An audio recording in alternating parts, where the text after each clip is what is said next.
live from Radio Row. This is Roy Kessel for Sports Philanthropy Network, and we're very excited to have with us special guests today. We've got Erik and Ivan that are going to talk to us about their project. And guys, thank you so much for being here to talk about the zone and everything that you're doing. So important. Glad that we had a chance to meet recently at AFCA. So tell us what you guys are in town for and what the focus is. Yeah, so appreciate you having us. It was great to kind of meet you at AFCA, as you mentioned, but we're really in town for a lot of business meetings that we have with, either potential partners or potential clients or, relationships that we've built out, right? So the sports industry is small, so when a big event like this gathers and everybody comes down, so it's a chance to kind of build new relationships, but build on lasting relationships. Yeah, and just excited to meet, new people, especially when you think about athlete mental health. There's a lot of people that are like-minded, in these rooms, and it starts to really build the community, which we're really excited about. So when we met down in Charlotte, the focus, you guys had a booth there, right? You're trying to connect with a lot of the coaches. Tell us what the pitch is to get coaches involved, because historically, right, we've all seen coaches care about physical performance. They need the mental performance, but they don't know how to teach it. They have not been trained in how to develop those skills. Yeah, and that's, that problem right there is what we solve, right? We allow the coaches to do their jobs and give athletes and the coaching staff tools in their pockets to be able to kind of master everything that they're navigating, from identifying key issues all the way to seeing what resources they need. And, hey, I need to see somebody and talk to somebody in private. They're able to do that, right? And we also give coaches and admins the data points and kind of break down like what's going on at scale, with their athletes, so then they can kind of get ahead of issues. So we create a safety net for these athletic organizations to be able to tackle this big issue that they've never known how to tackle. Go ahead. Yeah, I mean, the one thing I would say is coaches also struggle with their own mental health, which is something that they don't always talk about, right? From recruiting all year round to the pressure to perform, and it's really hard to pour from an empty cup.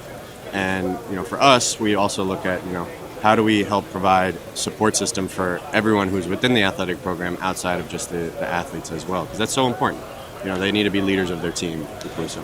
So one of the things that I find fascinating, right, is we need that information to help the players, and yet at the same time with HIPAA and all of the other privacy elements, how do you deal with that challenge where, like, the players got to feel safe having that information out there? At the same time, like, somebody can't help you if you don't let them know what's going on.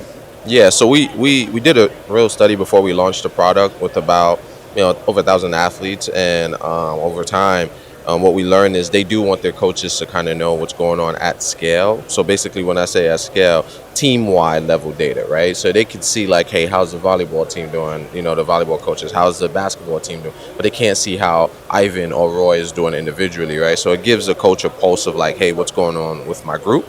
But also keeps the privacy and anonymity of the athlete, right? So allowing them to feel safe to share this information.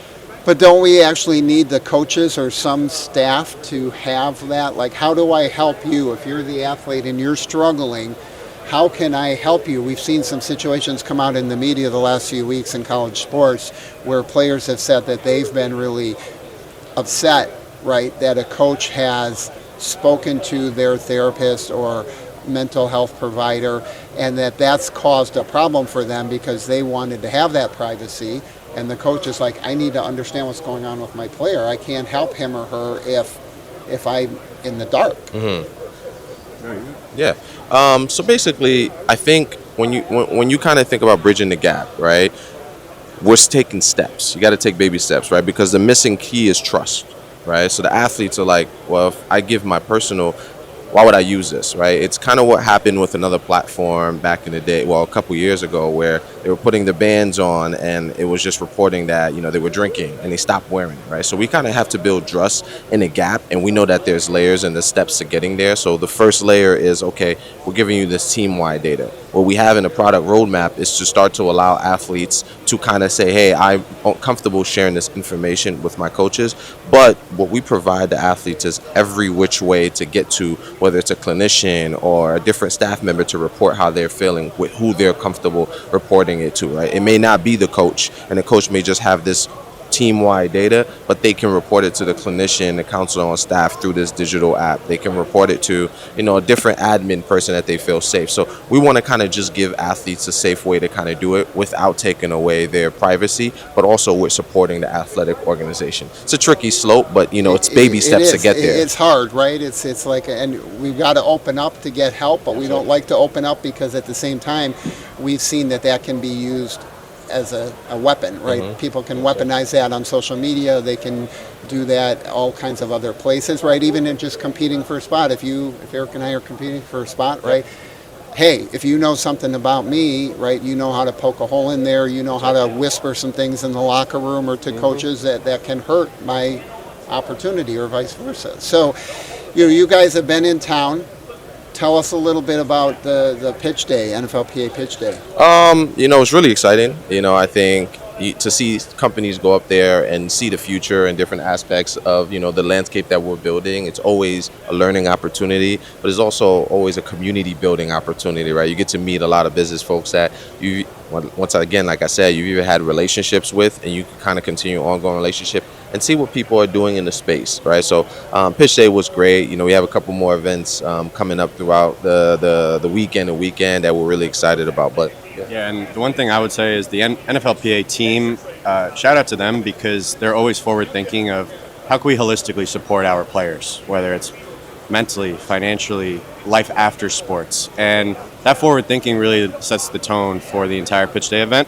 And also bringing in different groups, external partners who can help support that. And that's been an amazing opportunity just to see like how they think about what does the next 1, 3, 5 years look like, for our players and how do we help support them. So definitely a big shout out to them.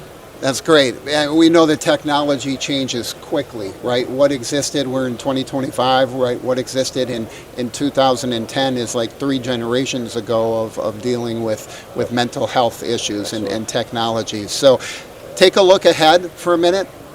Tell us what you see on the horizon for the next 2 to 3 years. for us, Yes. we're going to lead the space. We're creating the mental health in sports space in real time on the technology side. And we're going to be the leader in terms of solving these issues. We're going to make sure that there's equitable access to all youth sports and college and pro sports organizations to drive more efficient, scalable, and data-driven solutions to mental health care for the organizations that not only supports the athletes, but also supports the staff and the coaches, right? So I think that's kind of where our mission is. That's where the product roadmap is. That's where our investors are aligned on, and we're really excited about, really solving this big problem in this space.